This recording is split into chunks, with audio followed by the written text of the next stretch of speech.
नमस्कार विद्यार्थियों।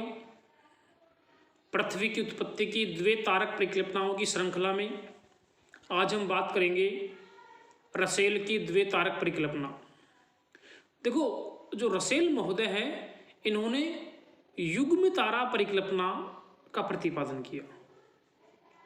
अब रसेल महोदय किस तरह से ग्रहों की उत्पत्ति की बात करते हैं उसके बारे में हम चर्चा करेंगे। तो रसेल की जो परिकल्पना है उसका नाम है युग्म तारा परिकल्पना। देखो, रसेल ने क्या कहा है कि ब्रह्मांड में विद्यमान अनेक युग्म तारे हैं वर्तमान में जो रसेल की परिकल्पना की पुष्टि करते हैं। तो रसेल ने ये कहा कि बहुत पहले सूर्य का एक साथी तारा था, यानी सूर्य तो था ही, सूर्य तो ब्रह्मांड में था, उसका एक साथी तारा था जो सूर्य के चारों ओर परिक्रमा कर रहा था। यानी साथी तारा किसकी परिक्रमा कर रहा था? सूर्य की परिक्रमा कर रहा था। कुछ समय पश्चात एक विशालकाय तारा, बहुत बड़ा तारा, विशालकाय तारा सूर्य के साथी तारे के समीप आया। सूर्य के समीप नहीं आया, सूर्य के साथी तारे के समीप आया, जिसके कारण साथी तारे में विशाल ज्वार उठा। सूर्य के साथी तारे में विशाल ज्वार उठा। यहां पर ध्यान देने योग्य बात है, जेम्स जीन्स ये कह रहा है कि सूर्य में से ज्वार उठा, जबकि रसेल ये कह रहा है कि सूर्य तो था ही, इसके अलावा सूर्य का साथी तारा था और एक विशालकाय तारा और था, यानी सूर्य के अलावा दो तारे और थे।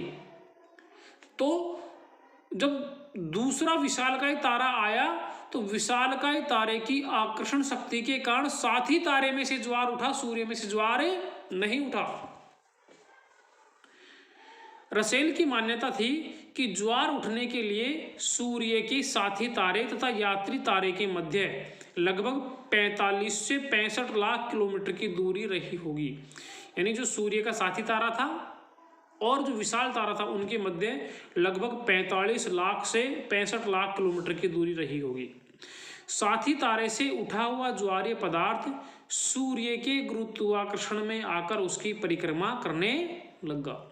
देखो, ज्वार उठ रहा है साथी तारे से और परिक्रमा कर रहा है सूर्य की, जबकि जेम्स जीन्स ये कहता है कि ज्वार भी सूर्य में से निकला और परिक्रमा भी किसकी की? सूर्य की।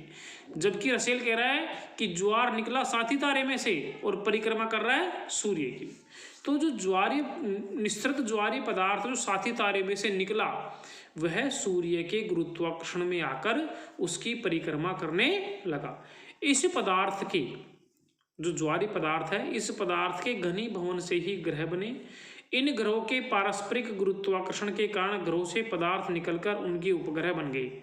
इस तरह युग्म तारे की कल्पना करके तथा सूर्य के स्थान पर साथी तारे से पदार्थ निःसृत कराकर ग्रहों तथा पृथ्वी की उत्पत्ति मानकर रसेल ने सूर्य तथा ग्रहों के बीच की वर्तमान दूरी और उनके कोणीय संवेग का वैज्ञानिक स्तर पर समाधान करने का प्रस्तुत अध्ययन किया। इस परिकल्पना में ध्यान देने योग्य बात यह है कि सूर्य के अलावा दो तारे थे, एक सूर्य का साथी तारा था, एक अन्य विशालकाय तारा था। विशालकाय तारे के गुरुत्वाकर्षण के कारण साथी तारे में से ज्वारीय पदार्थ निःसृत हुआ और वो ज्वारीय पदार्थ निकलकर सूर्य की परिक्रमा करने लग गया।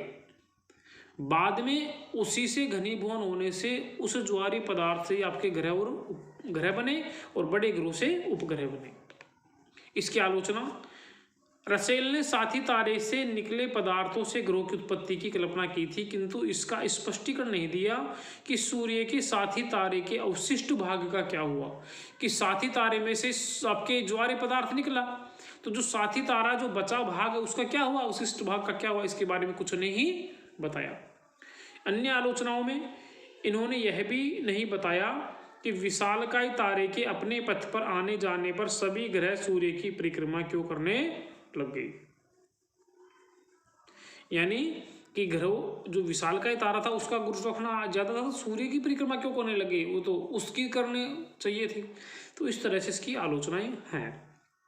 अगले वीडियो में हम बात करेंगे नवीन परिकल्पनाओं की, न्यू हाइपोथेसिस की। Thank you.